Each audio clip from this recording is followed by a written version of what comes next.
What's up, YTPC? See? Uncle Willie coming to you from the Mobile Lounge. And the reason I added the extra C to the YTPC C is for cigar. Going a different route today, having a cigar. I'm calling this Sigar Sunday.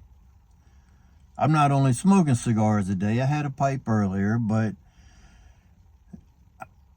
I'm in the lounge because the weather. I wanted to do it from Roop's Coop, but my cushions are soaked and it's just nasty out back. We had a storm come through yesterday that had like hurricane force winds at one point.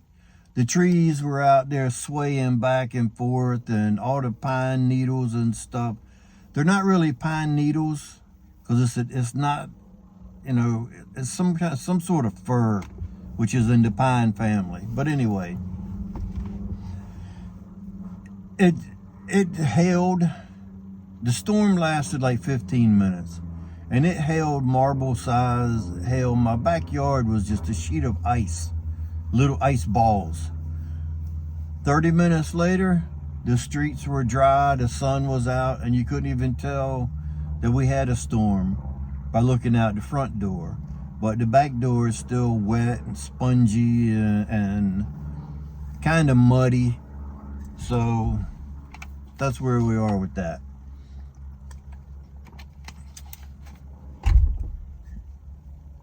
Now the cigar,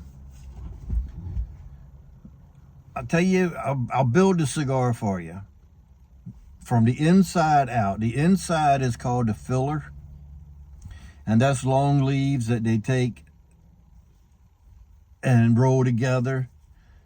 And with this, the filler is a Corojo 98 and a Pennsylvania, and they're double Lajero. Lajero is a picking off of the tobacco bush, which is the strongest part of it. We'll get into all that in another day. After you roll the filler up or get it bunched up, you put a binder on it. And a binder is a single leaf that binds all the filler together. And the binder on this is an Indonesian binder. The wrapper, which is the outside you see, the Maduro wrapper, is a San Andreas Mexican wrapper. That's where most of your flavor comes from in the cigar. So, with that being said, Mad Mofo. And I think the Mad is short for Maduro. But the reason is Mad Mofo because it's a strong, full-body cigar. Just the way I like them.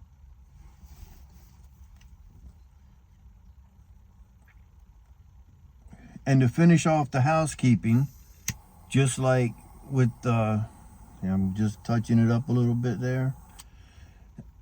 Just like with the pipes and whatnot, this is one of my cigar lighters. So see how that it's a flat flame. This is a Zycar Verano is the brand, the model, and it's a flat flame. So the flame comes out and it's like that wide, the same as so when you're toasting your cigar, you can just go like this and then turn it a quarter turn, and you're toasting the whole bottom. Where a single torch, double or triple torch, usually you turn it and do it like that. This, you cover more area and get it lit. So, what I was sitting out here thinking about, when I buy a box of cigars, and we'll just say a 20 count box, well, that's typical of what you get. I mean, they come in different 21, 24, 25, 18, different count boxes. But typically, it's a 20 count box. If I buy a box of cigars and put in my humidor, which I've got a humidor that's 6 foot tall, like 2 foot wide, it's 1,000 count. So anyway, I buy a box of cigars, put down in my humidor, and just leave them. Which I got some in there that's been sitting in there for a year, 2 years, still unopened. That's considered aging.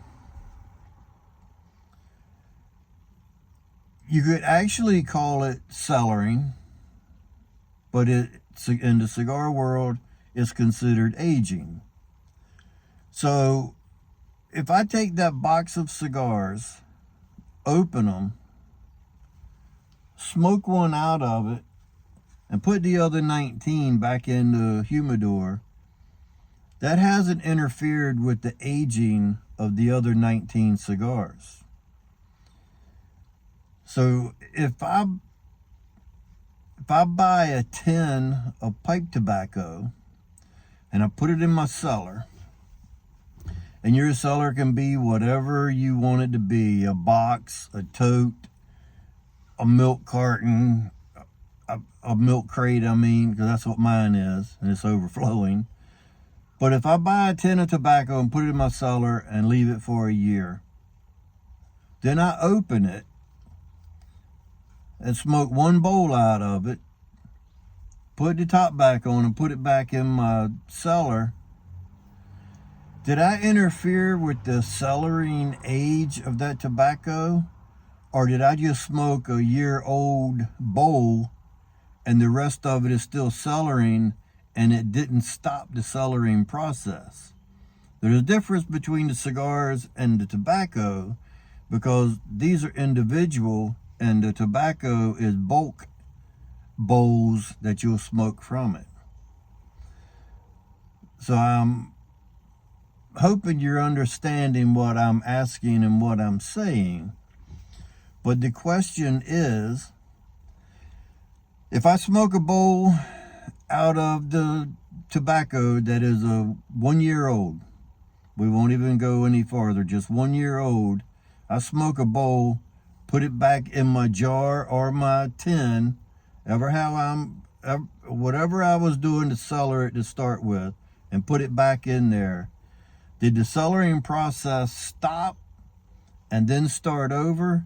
Or is that still just cellaring for a year, and then if I leave it another year before I smoke another bowl, is that considered being cellared for 2 years, even though I interrupted it in the halfway point after 1 year?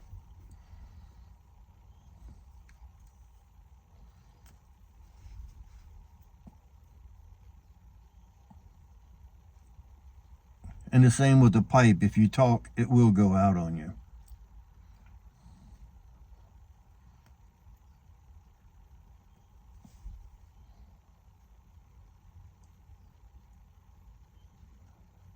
So good.